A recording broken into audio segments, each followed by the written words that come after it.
Horas kepada Bapak dosen, Bapak Pendeta Tulu Arwan MTH, beserta teman-teman saya yang mungkin saja menonton video saya ini. Jadi di video saya kali ini akan menjelaskan mengenai tugas akhir yang menjadi tugas wajib bagi kami dalam kuliah misiologi yang diambil oleh Bapak dosen. Jadi saya memberi judul di dalam penjelasan saya, begitu juga dengan artikel yang telah saya kirim sebelumnya ke Google Classroom, yaitu misi yang berubah dan mengubah, percaya akan masa depan. Jadi ini adalah teori dari seorang misiolog yang sangat terkenal, yaitu David Jibot, yang pada dasarnya teorinya sangat berpengaruh hingga pada saat ini, terutama dalam dunia misiologi. Jadi misi yang dikenal sebagai tanggung jawab gereja dalam perjalanan pelayanannya yang bersifat berubah dan bertindak mengubah. Memahami perubahan misi dan apa yang diubah, terkhusus di era budaya modern, dapat dilihat dari perjumpaan kedua hal tersebut. Maka saya akan menjawab bagaimana perubahan misi dan tindakannya yang mengubah di era budaya yang modern. Hal ini ditinjau dari teori David Jibot tadi yang mengikatkan misi kekristenan dan budaya modern dengan kepercayaan akan masa depan. Jadi dibutuhkan proses pemeran dan hasil peran sehingga terjadi berlangsungnya misi di era budaya modern dengan baik. Jadi saya mengangkat topik ini karena pada dasarnya misi gereja berubah sesuai dengan tuntutan lokasi dan waktu yang pada dasarnya bersifat berubah. Namun di masa yang juga berubah, dapat dikatakan dari unmodern menjadi modern, gereja harus ikut berkelana di dalamnya, sehingga misi gereja yaitu harus memperlihatkan perannya di tengah-tengah perubahan tersebut. Gereja mengambil peran yang sejalan atau berlawanan dengan perubahan zaman. Jadi teori dari David Jibot yang berisikan bahwa gereja harus menuntun jemaat mempercayai masa depan dalam mempertanggungjawabkan posisi dalam zaman yang sudah berubah, secara khusus dari unmodern menjadi modern. Itu artinya gereja dibawa menjadi pemberi partisipasi dengan membawa misi yang bergerak dan berubah, menjadi semakin sejalan dengan keadaan dan menghasilkan sesuatu yang berubah. Dapat dikatakan dari negatif menuju positif, dari yang sederhana menjadi naik level lagi. Misalnya sederhana, gereja yang menggunakan eskalator sebagai hal positif di zaman modern saat ini. Hal ini mendukung dan sejalan dengan perubahan zaman. Dalam hal tersebut, gereja memiliki misi yang berubah dari penerapan anak tangga menjadi eskalator.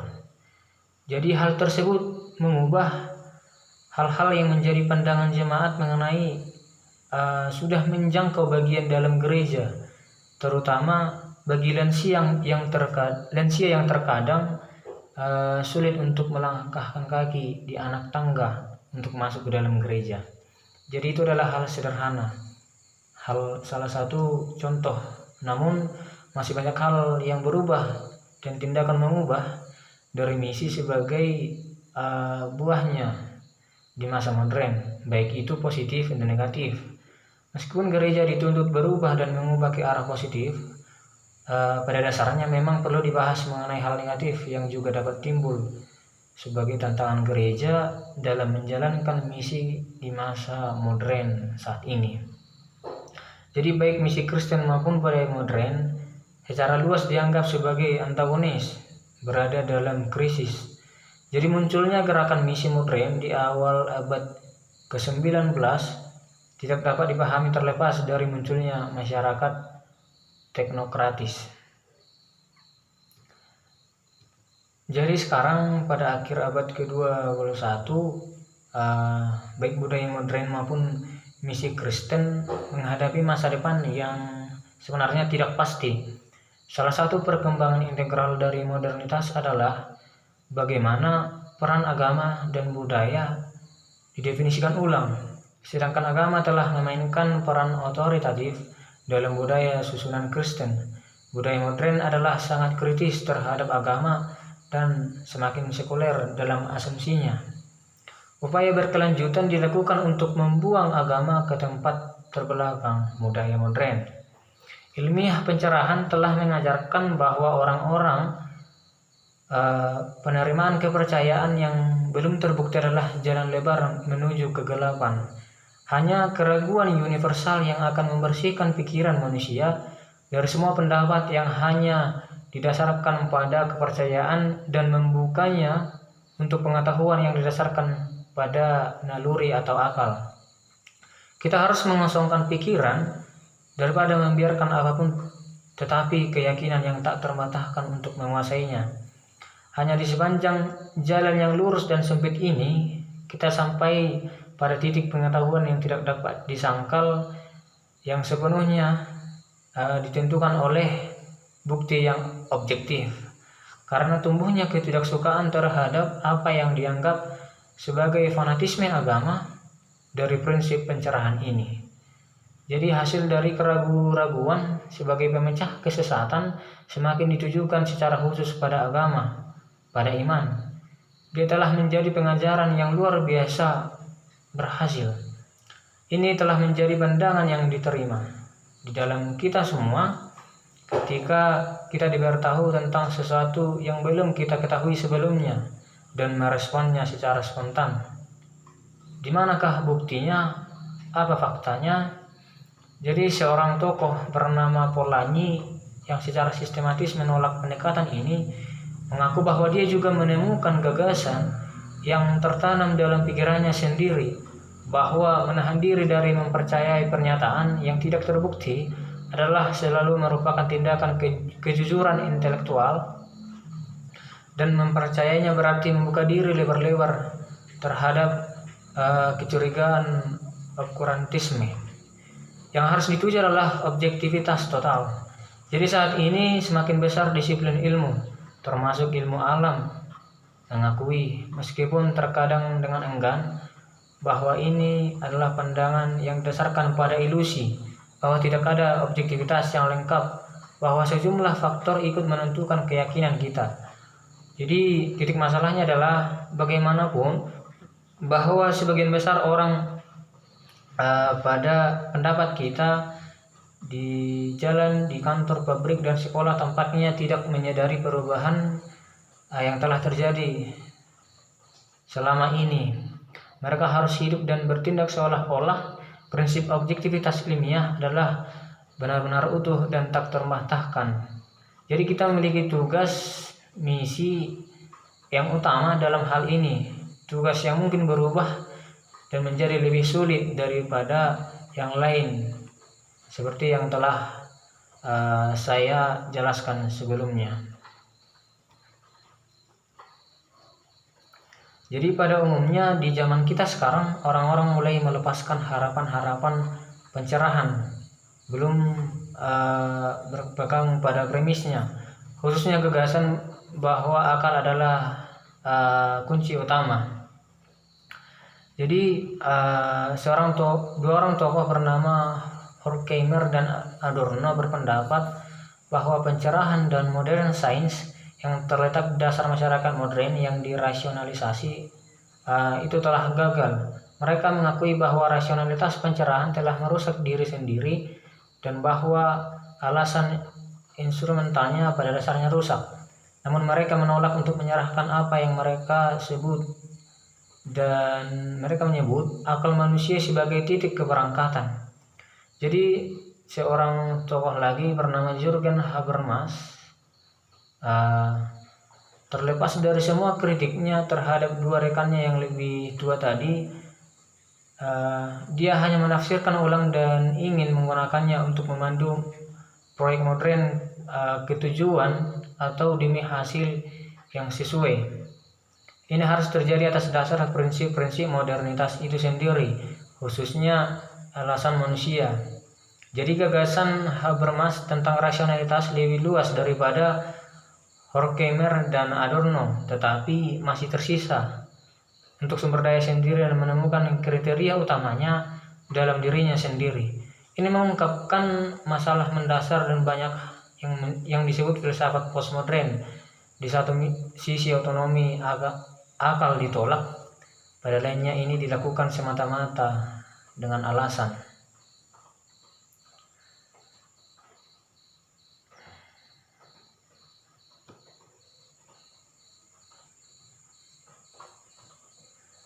Jadi pada pertengahan abad ke-20 mulai terlihat seolah-olah kondisi telah terpenuhi. Polanya menyatakan bahwa orang-orang mulai kehilangan tanda kutip keagamaan alami mereka. Jadi kapasitas mereka untuk menerima pernyataan eksplisit apapun tentang keyakinan. Jadi Guardini melihat ke depan ke suatu periode ketika agama menjadi lebih berani dalam menggambarkannya sebagai menjadi penuh dengan permusuhan dan budaya, tetapi bersifat murni dan terbuka. Jadi dia menyesalkan bahwa tanpa dimensi agama, hidup menjadi seperti motor yang berjalan tanpa uli. Artinya ia mati, tetapi dia tampak tidak berdaya untuk melakukan apapun tentang itu. Bahkan para teolog bergabung dalam perdebatan tersebut. Jadi pada tahun 1960-an, sebuah sekolah teologi yang dipublikasikan secara luas mengutarakan penurunan yang suci dan kematian Tuhan. Pertanyaan dari Dietrich Bonhoeffer tentang kemanusiaan dewasa dan kebutuhan untuk hidup, seolah-olah tidak ada Tuhan. Ini dikotbahkan dari mimbar. Jadi Harvey Cox membaptis masyarakat sekuler di Scholar City pada tahun 1965. Kemudian hal aneh terjadi. Gerakan karismatik meledak di tempat kejadian, bukan di kalangan sektarian kelompok atau di antara yang tercanggih, tetapi di gereja-gereja arus utama yang bermartabat seperti Katolik Roma dan Anglikan, dan seringkali di antara para intelektual produk dari saintisme pencerahan. Jadi Cox menulis buku baru tentang mengenai kembalinya tak terduga agama sebagai kekuatan sosial yang kuat di dunia yang banyak orang pikirkan telah meninggalkannya. Menambahkan bahwa tugas teologi postmodern adalah untuk menafsirkan pesan Kristen pada saat kelahiran kembali agama, bukan daripada lenyapnya, menimbulkan pertanyaan yang paling serius. Tampaknya ada lebih banyak Tuhan daripada kita berpikir. Tidak mudah menjelaskan fenomena ini. Jadi mungkinkah kondisi historis untuk kematian agama belum terpenuhi tetapi masih akan bertemu di masa mendatang? Jadi Lube berkata tidak, itu bukan agama yang terbukti sebagai ilusi, tetapi teori agama yang memperlakukannya seperti itu. Sosialisme bahkan jika itu telah berkembang menjadi komunisme penuh, tidak akan pernah mencapai titik di mana ia akan memilikinya, yaitu agama yang lepas. Jadi pertanyaan-pertanyaan yang ingin dijawab oleh para kritikus agama adalah dirumuskan secara salah. Oleh karena itu, jawaban mereka sama-sama tidak tepat. Pada faktanya, kritik agama bersifat salah tempat. Jadi, teori dari David Jefford yang berisikan bahwa gereja pada dasarnya harus menuntun jemaat mempercayai masa depan dan mempertanggungjawabkan posisinya dalam zaman yang sudah berubah atau bisa saja dan pasti akan berubah. Jadi gereja dibawa menjadi pemberi partisipasi dengan membawa misi yang bergerak dan berubah menjadi semakin sejalan dengan keadaan, menghasilkan sesuatu yang berubah dari negatif dan menuju positif. Jadi misi gereja masuk di zaman postmodern, agama telah memainkan peran otoritatif dalam budaya susunan kekristenan. Budaya modern sangat kritis terhadap agama dan semakin sekuler dalam asumsinya. Kita harus mengosongkan pikiran kita daripada membiarkan apapun terjadi, sehingga keyakinan yang tak terbantahkan untuk menguasainya. Jadi seperti tadi polanya yang menyatakan bahwa orang-orang mulai kehilangan keagamaan alami. Jadi kapasitas mereka untuk menerima pernyataan eksplisit apapun tentang keyakinan. Guardini juga melihat ke depan ke suatu periode ketika agama menjadi lebih berani dan menggambarkannya sebagai terbuka. Jadi dia menyesalkan bahwa tanpa dimensi agama, hidup menjadi seperti motor yang berjalan tanpa oli atau ia mati. Tetapi dia tampak tidak berdaya untuk melakukan apapun tentang itu. Jadi demikian pemaparan yang bisa saya sampaikan mengenai misi yang berubah dan mengubah, terkhusus dalam penjelasan saya dari abad ke-19. Jadi teori tersebut adalah teori dari David Gebauch yang juga dijelaskan dalam buku yang sudah diterjemahkan ke bahasa Indonesia yang berjudul Transformasi Misi Kristen, Sejarah Misi yang Berubah dan Mengubah dari David Gebauch. Demikian yang bisa saya sampaikan Pak dan teman-teman. Akhir kata saya ucapkan terima kasih banyak. Horas, Shalom.